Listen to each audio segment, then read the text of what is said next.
I've been building decks for 30 years, and I've definitely made my share of mistakes. One of the biggest ones I ever did was I was building this really big pavilion for a client. I had the local city permits approved, and the building inspector had been by to see the deck and the cover, and this big pavilion had a peaked roof.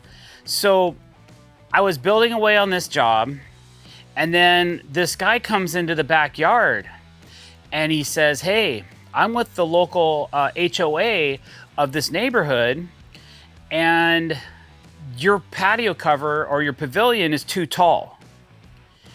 And I'm like, "Well, this has been approved from the city." He goes, "Yeah, but I'm an attorney and we have several attorneys on our board, and we will take you to court if you don't lower this pavilion." And I'm like, "Oh my gosh, are you kidding me?"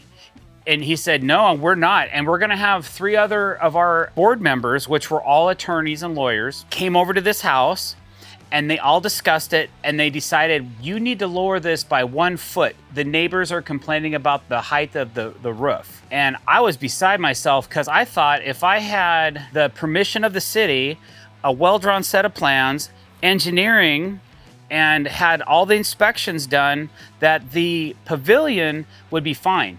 But make no mistake, if you belong to a HOA of your neighborhood, which is a community of people that basically are the house police for your neighborhood, they can control what you are and are not allowed to do, regardless of whatever city or jurisdiction you have. Now, this particular neighborhood was affluent. Like I said, they had a lot of law-abiding lawyers, doctors, attorneys.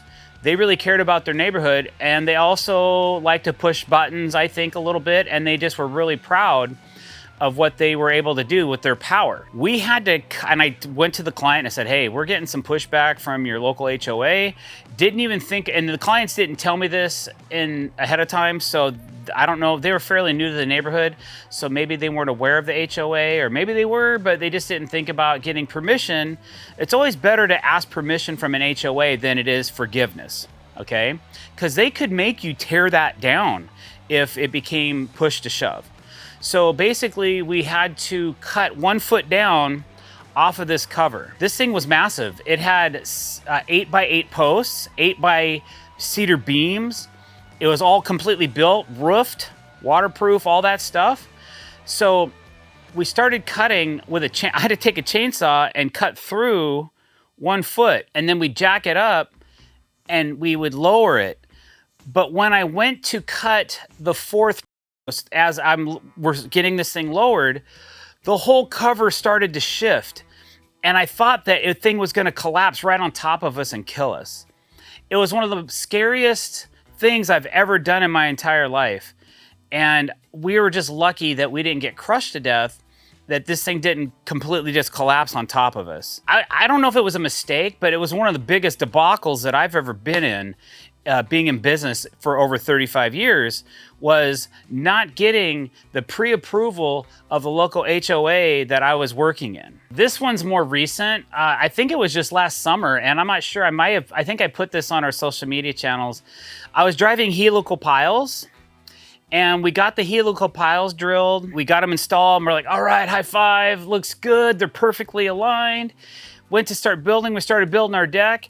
The next day, the client comes out and he's like, "Hey, my shower's backing up." And I'm like, "Really?"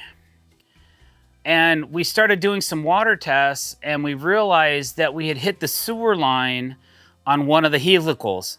So we had to dig down about 3 feet around the footing, and lo and behold, I hit it right in the middle. Now we called 811 and we had all the lines identified, but they don't come into the backyard and identify where the sewer line goes and the path of the sewer line.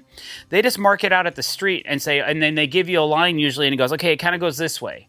So this sewer line it didn't zigzag, but it kind of gradually went like on a curve. And I had no idea I was gonna hit that line. We did hit it. We did have to dig down. And unfortunately, people use their restrooms, and there was sewage in the line, and I had to cut the line, and raw sewage came floating out of this thing, and I was just disgusted. But it was my fault that happened. So the client went and got new parts for the line, and we were able to repair it all within about a 4-hour window, which that could have been so much worse. We could have possibly had to have called a plumber or somebody in to revamp that line, but we were able to make it work, got it reburied. It didn't even compromise the helical pile, because the helical was down 6 feet and the sewer line was about 3 feet. So when I was drilling the pile, I just hit the sewer line and just kept going and going and going until we hit refusal for the pressures on the helical. So that was a pretty big mistake, and I just kind of like, you know, wiped the sweat off my brow, because that could have been so much worse. But it was pretty bad kneeling in human feces while I was trying to fix this line. That was awful. I hope I never have to do that again. This is more of a safety tip, guys, but it was a huge mistake, cost me a lot of money. I was using my thumb as a push stick on the table saw, and I was ripping some really thin material, and the material started doing this, and then wham, and it just drug my thumb right into the blade of the saw. And I went like this, and the saw's still running, and it just starts gushing blood all down my arm. I'm like, uh-oh. So I wrap it up in a towel. I'm like, hey, hospital. So we go to a local clinic first, like a doc in the box, and they immediately get me in, and they open it up, and they clean my wound for me, and they go, yeah, this is way beyond our capabilities here. You got to go to the hospital. So down to the hospital. Same thing, pretty much. They're like, oh yeah, I can see you're bleeding. You know, I've got a towel that's a brand new white towel, but it's just red with blood. And so they take me in, and I think it took like probably 30 stitches, 20 stitches maybe. It was quite a few. It took about 6 to 8 months for me to get the feeling back in my thumb, but I just got lucky. I didn't lose it. It's a little bit narrow now, and it is a little numb on the end, but not terrible. So don't use your thumb as a push stick. Always use a push stick. One of the biggest mistakes. I've had some injuries. I've also had a torn quadricep. That was the most major injury I've had. And then I've also blown my Achilles. And then I've torn my bicep muscle off my shoulder blade too. Those are all from building decks or being on the job site or being careless in one way or another. So nowadays I take a little more time. I'm a little more methodical. I'm not as wild with my motion and movement as I used to be. The next one, sometimes when you're selling a deck and you're showing people colors and samples and photographs of decks, you usually bring like a small sample, maybe like a foot long, a 2-foot sample if you're lucky. Sometimes it's only 6-inch sample. And your clients are picking that color based on a 6-inch sample. So we chose this color of deck board, and we start installing it, and we have the deck halfway down. And then the next day she comes to me, she says, I can't stand that color. I hate it. It looks pink to me. Every time I look out, I'm trying to sell, hey, oh no, it's gray. It's just the way the clouds are. Maybe when the sun comes out. She's like, no. She says, every time I look out my window, it looks pink and I can't stand it. I hate it. We have to do something about it. And she says, I realize I chose this color, but we can't use this color on the deck. So my heart's pounding. I'm like, well, how many thousands of dollars is this gonna cost? So what we decided to do is we pulled up those deck boards, and she had a little garage deck that didn't need to really be replaced, but it needed it in the next 10 years. So we moved all those deck boards over to this corner garage where she never saw it. And then we chose a different color for the new deck, and she ended up paying us to reinstall that decking on the main deck. And then she paid us to build that little deck on the side of the house as it's like an auxiliary deck coming out of their garage, not the big garage door, but a pathway door out the back of the garage. So it's just a way to get from there to the backyard. And we were able to salvage that deal and still get a nice paycheck at the end. It was just a little scary because for those couple hours where you just don't know what's gonna happen, you're looking at $5,000, $6,000, $7,000. And you're just thinking, oh man, this is a bummer. This is a real bummer.